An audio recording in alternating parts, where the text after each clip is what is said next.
নমস্কার। এখন আমি করে দেখাচ্ছি চিলি ফিশ। তাহলে দেখুন আমি কী কী নিয়েছি। আমি কাতলা মাছের পেটি এমনি করে কেটে নিয়েছি, ডাইস করে কেটে নিয়েছি। আর এতে লাগছে একটু কর্নফ্লাওয়ার নিয়েছি আর ময়দা নিয়েছি, আদা রসুন আর গোলমরিচ, কাঁচা লঙ্কা আর গোলমরিচ একসঙ্গে কেটে নিয়েছি। ক্যাপসিকাম নিয়েছি একটা, পেঁয়াজ নিয়েছি দুটো, রসুন কুচিয়ে নিয়েছি, কাঁচা লঙ্কা এই তেরচা করে চারটে দিয়েছি। আমি গুঁড়ো লঙ্কা দিচ্ছি না, আপনাদের যদি ভালো লাগে তাহলে গুঁড়ো লঙ্কা দেবেন। সাদা পেপার, ব্ল্যাক পেপার একসঙ্গে নিয়েছি, ক্রাশ করে দেবো। সাদা তেল লাগছে, জল লাগছে, পিঙ্ক সল্ট নিয়েছি, ভিনেগার নিয়েছি, সয়া সস নিয়েছি, টমেটো সস নিয়েছি, চিলি সস। তাহলে দেখুন আমি কেমন করছি। তাহলে দেখুন আমি একটা বাটিতে 2 চামচি কর্নফ্লাওয়ার আর 1 চামচি ময়দা নিয়েছি। আর নিচ্ছি আদা রসুন আর কাঁচা লঙ্কা।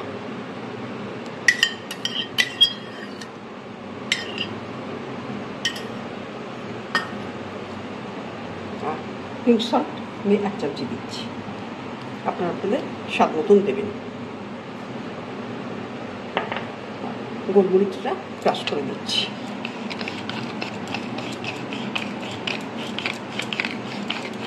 এতে আছে সাদা আর কালো রঙের গোলমরিচ।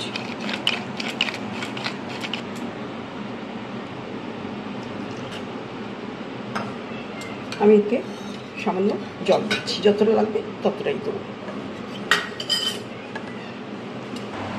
ব্যাটারটা আমার তৈরি হয়ে গেছে, এরকম থিকনেসটা হবে।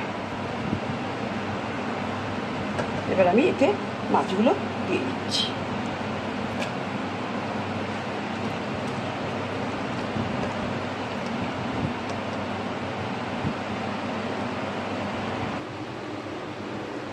আমি তেলটা দিয়ে দিয়েছি, তেলটা আমার গরম হয়ে এসছে।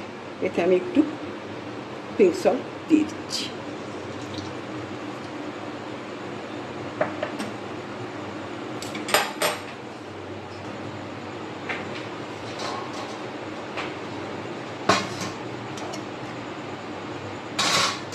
আমি তাহলে এবার একে একে মাছগুলো ছাড়ছি।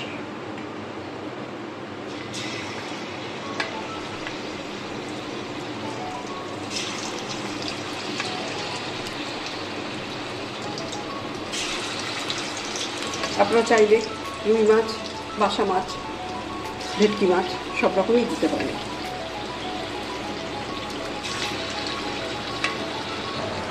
ফার্স্ট ব্যাচটা আমার ভাজা হয়ে গেছে, এবার আমি উল্টে দিচ্ছি।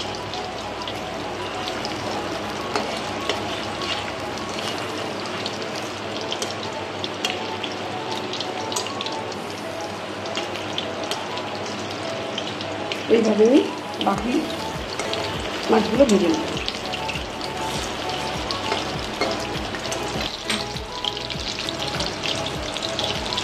আমার ভাজাটা হয়ে গেছে, আপনারা ডিপ ফ্রাই তো করবেনই এবং বোথ সাইড খুব ভালো করে ভাজবেন, লাল লাল করে। আমি তুলে নিচ্ছি।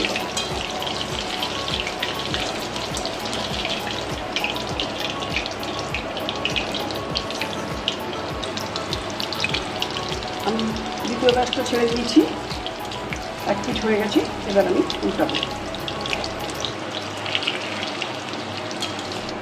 ফ্রাইটা আমার হয়ে গেছে, আমি ওই তেলেই রসুন কুচোটা ছেড়ে দিচ্ছি।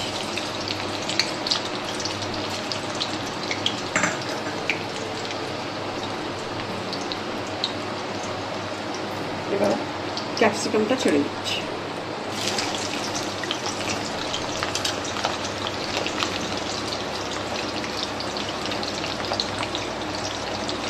বাকি পেঁয়াজটা দিয়ে দিলাম।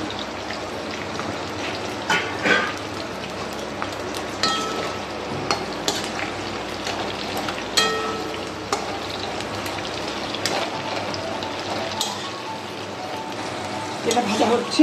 এবার আমি 1 চামচ পরিমাণ মতো নুনটা দিয়ে দিচ্ছি। আপনারা আপনাদের স্বাদ মতো নুনটা অবশ্যই দেবেন। এবার নুন দিয়েছি। এবার আমি black and white paper crush করে দিচ্ছি।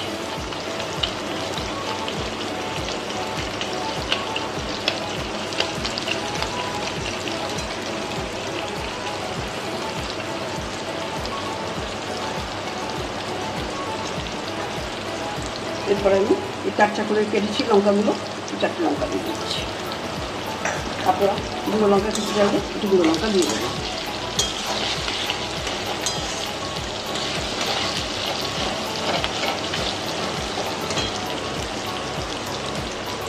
আমি এতে নিয়েছি টমেটো সস, সয়া সস আর ভিনিগার। আমি একসঙ্গে নিয়ে এতে দিয়ে দিচ্ছি।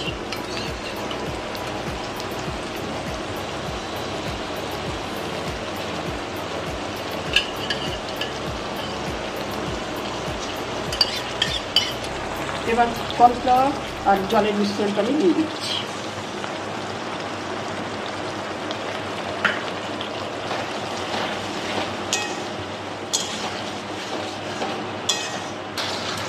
আমি ম্যারিনেট করেছিলাম মাছগুলো, সেই বাটার ধোয়া জলটা দিয়ে দিচ্ছি।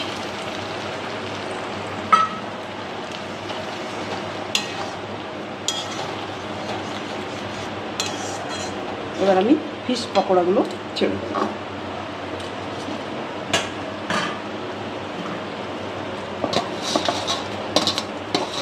গ্রেভিতে দিয়ে দিলাম।